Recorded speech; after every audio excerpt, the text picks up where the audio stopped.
गुरुर्ब्रह्मा गुरुर्विष्णु गुरुर्देवो महेश्वरा गुरुर साक्षात परब्रह्मा तस्मै श्री गुरुवे नमः। राधे राधे मेरे प्यारे भाइयों बहनों माताओं व बंधुओं, संस्कार की बातें चैनल में आपका स्वागत है। बंधुओं, आज मैं अपनी वीडियो में आपको सुना रही हूँ बृहस्पतिवार व्रत कथा। बंधुओं, आज चैत्र मास शुक्ल पक्ष का बड़ा गुरुवार और मैं आपको सुना रही हूँ बृहस्पति देव की कथा। बंधुओं, जो मनुष्य भी गुरुवार के दिन बृहस्पति देव की कथा को सुनते हैं, बृहस्पति देव की उन पर विशेष कृपा हो जाती है। जिनकी शादी के योग नहीं बन पा रहे, उनके शादी के योग शीघ्र बन जाते हैं। जिन्हें नौकरी नहीं मिल पा रही, उन्हें शीघ्र नौकरी मिल जाती है यदि गुरुवार के व्रत करें या फिर बृहस्पति देव की कथा सुने। बंधुओं, यदि आपने YouTube चैनल संस्कार की बातें अब तक सब्सक्राइब नहीं किया तो जरूर करें और बेल आइकन दबाना ना भूलें, ताकि आपको हमारी आने वाली सभी वीडियोस की जानकारी सबसे पहले हो सके। बोलो बृहस्पति देव की जय हो। बंधुओं, हो सके तो गुरुवार को पीले रंग के वस्त्र पहने और केले के पेड़ की पीले फूलों से ही पूजा करें और बेसन के लड्डू केले के पेड़ पर बृहस्पति देव का नाम लेकर चढ़ाएं और जल में हल्दी मिलाकर केले के पेड़ को अर्पित करें और पीले रंग का चंदन लेकर उससे केले के पेड़ पर तिलक भी करें। बंधुओं, ओम ग्राम ग्रीम ग्रोम से गुरुवे नमः इस मंत्र की एक माला का केले के पेड़ के नीचे बैठकर या फिर खड़े होकर जप करें।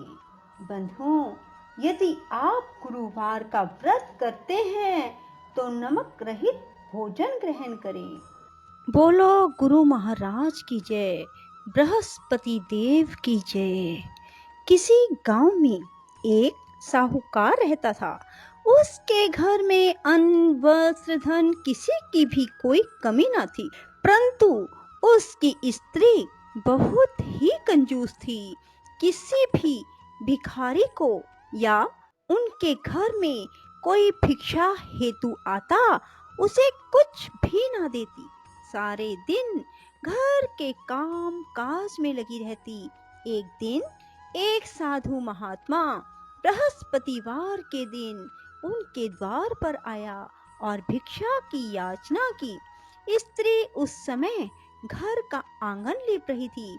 इस कारण साधु महाराज से कहने लगी, महाराज, इस समय तो मैं आंगन लीप रही हूँ, आपको कुछ नहीं दे सकती, फिर किसी दिन अवकाश के समय आना। साधु महात्मा खाली हाथ चले गए। कुछ दिन के बाद वही साधु महाराज आए और उसी तरह भिक्षा मांगी। साहूकार ने उस समय लड़के को खिला रही थी। कहने लगी, महाराज, मैं क्या करूं, मेरे पास समय नहीं है, इसलिए आपको भिक्षा नहीं दे सकती। तीसरी बार फिर महात्मा आए। उसने उन्हें उसी तरह टालना चाहा, परंतु महात्मा जी कहने लगे, यदि तुमको बिल्कुल ही अवकाश हो जाए तो मुझको भिक्षा दोगे? साहूकारनी कहने लगी, हाँ महाराज, यदि ऐसा हो जाए तो आपकी बहुत कृपा होगी। साधु महात्मा कहने लगे, अच्छा, मैं एक उपाय बताता हूँ, तुम वैसा ही करना।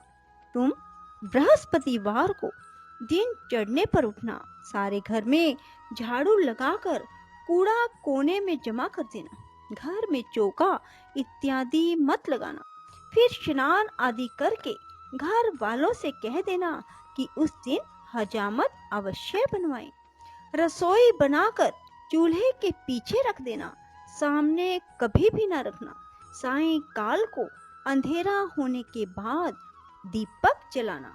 बृहस्पतिवार को पीले वस्त्र कभी भी मत धारण करना, ना पीले रंग की चीजों का भोजन करना। यदि ऐसा करती रहोगी